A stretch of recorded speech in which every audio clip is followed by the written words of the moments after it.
So one of the reasons why some people reject you and then come back is because maybe they were trying to make you chase and it didn't work. That's one reason. They'll get you to chase, they'll get you into you, right? They'll get you into them, and then all of a sudden they'll just pull back and hope and pray that you chase them back, right? And the reason why they came back is because they're coming back with their tails between their legs, and because realizing it didn't work, right? Which is why I always tell people don't chase after somebody who is acting cold, hot and cold, indifferent. Don't chase after them because if they actually like you, they're gonna come back. If they're actually playing a game, what you'll notice is this: when you don't chase them back, they're not gonna come back or they're gonna come back. It's that simple. The hard part is waiting, especially when you like them, and facing reality when you realize they're not coming back. That's the hardest part. Um, by the way, we have a meditation group in Brooklyn, a meditation circle. Please only be from Brooklyn. I mean, look, if you want to come from all the way Timbuktu, that's your problem. But I prefer if you're in Brooklyn because I want people from the group to get to know each other. I want to get to know people in my area. So if you watch my channel and you're in Bushwick, around Bushwick or Ridgewood, and you want to come to this group, click on the description down below where it says attend this group, and you guys can DM me on Instagram or join the WhatsApp group by clicking on the description down below. You'll see it, okay? Don't be asking me where else to find the link, or else I'm closing the channel. The other reason why is because they want you. They have no other options. Especially during COVID, a lot of exes came back because they got needy. They were looking for some companionship, and so a lot of people started hitting up each other. So what you'll notice is that the reason is because one, maybe their ex broke up with them, right? So they were with you because their ex broke up with them, and then their ex came back and they dumped you, threw you through the curve. They're back with their exes, and then their ex, because people never do things just once, dumps them again, and they're like, oh shit, who was the last person that I talked to? And here you are, Felicia from the block. Now he's back to you, all right? And that's what some guys and women do. I mean, just in general, men and women do this type of stuff, right? And also the next one is the dry spell, right? Where they are, when they were with you and they rejected you, they were on, they had a lot of abundance, they had options. But then for some reason, like I said, COVID did this to a lot of people, and a lot of people noticed this. Shit, even I came back to my vomit. Where there's a dry spell, all of a sudden people just start coming back. Like a fucking pilgrimage, right? They just start going back to their exes, start going back to people who they rejected. So that's what causes it. And it has nothing to do with them. It has nothing to do with them. They were like, oh, wow. Like, no, a lot of times it's just because I'm in a dry spell or my ex broke up with me and that's why I'm back. The next one is that you got better looking. It's that simple. As a guy, if you have a man and a woman and they both are overweight and both of them lose weight and develop a healthy body mass index, the one who's going to benefit from losing weight is going to be the woman. The one who's going to get the most benefits in terms of getting attention from the opposite sex is going to be the woman, right? But then if you have a man and a woman, both of equal looks, and they're both broke, but then you give them a salary of both of $1 million a year, the one who's going to benefit most socially and in terms of their romantic life, it's going to be the man, right?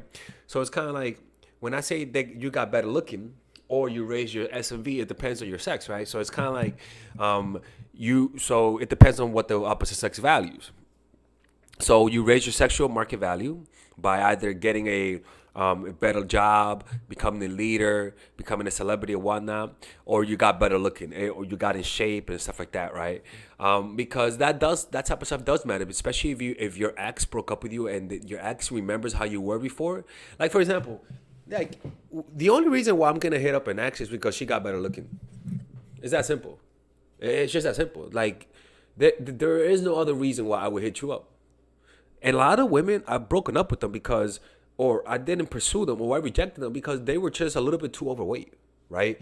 Like, I'm not talking about like a little bit. There's nothing wrong with that. Like, I'm not but where they got like a circle, like circular big. You know what I'm saying? Like, not trying to be mean, but like circular big.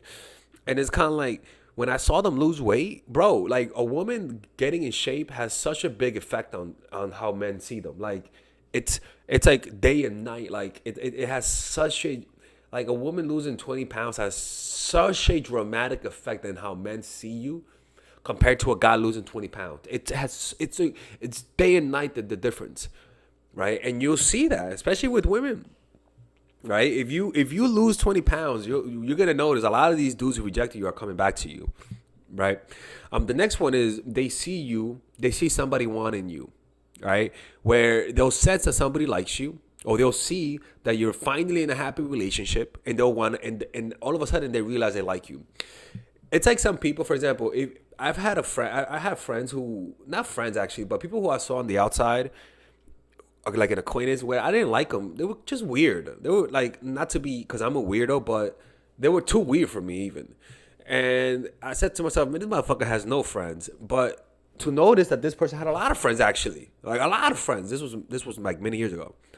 And because I was seeing people liking this person as a friend, all of a sudden my brain said, oh, he's pre-approved. Other people like him. Like they must not see what I see, so clearly it must be me.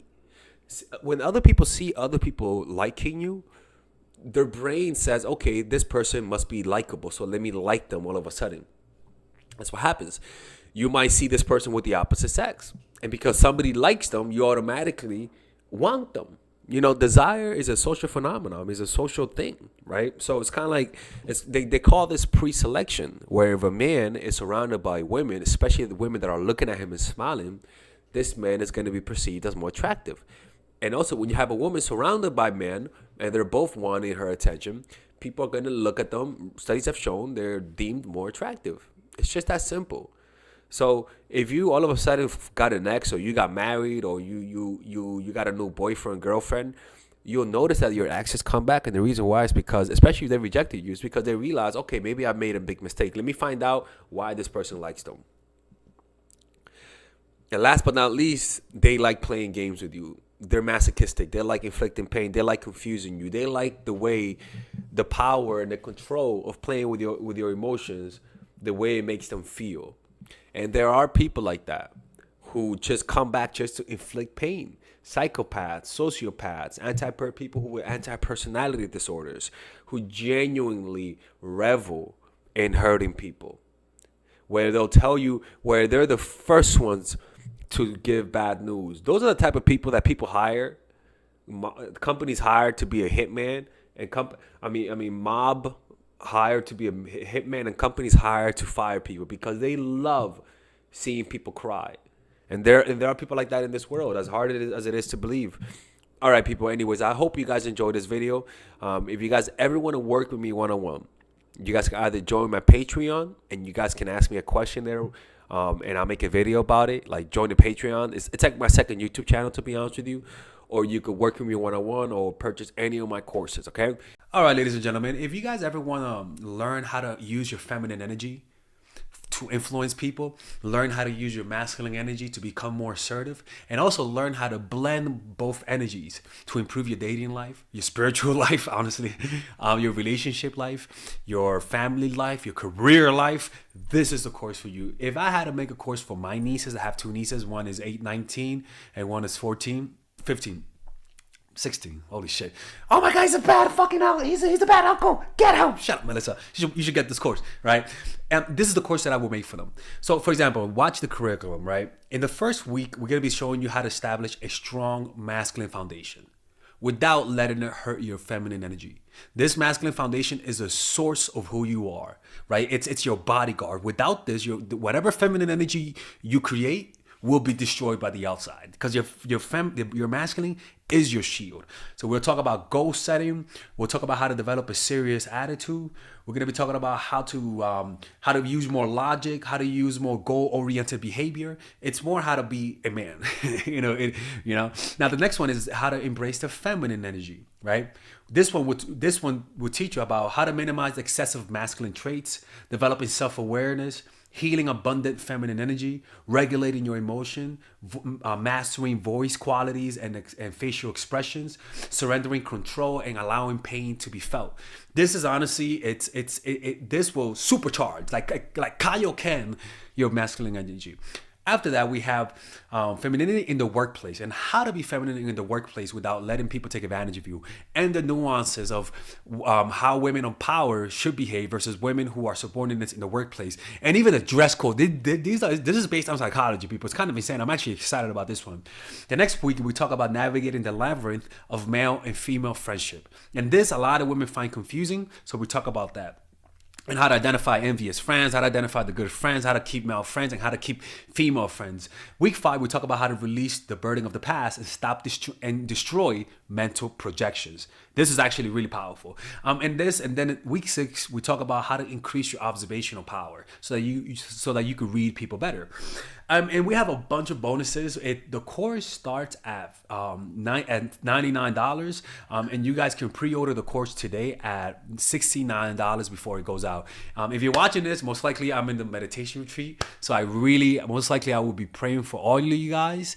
And just click on the description down below of the video. Right there, you'll see it, and you could pre-order that course. It's gonna be out by the end of next month or the beginning of February of March. One of the two, people, because I have a 10-day retreat to do, and I want to finish the course after the retreat, because I think the ideas are gonna be so much better. All right, man. I'll see you guys later. Pre-order, man. Oh, I'm closing the channel.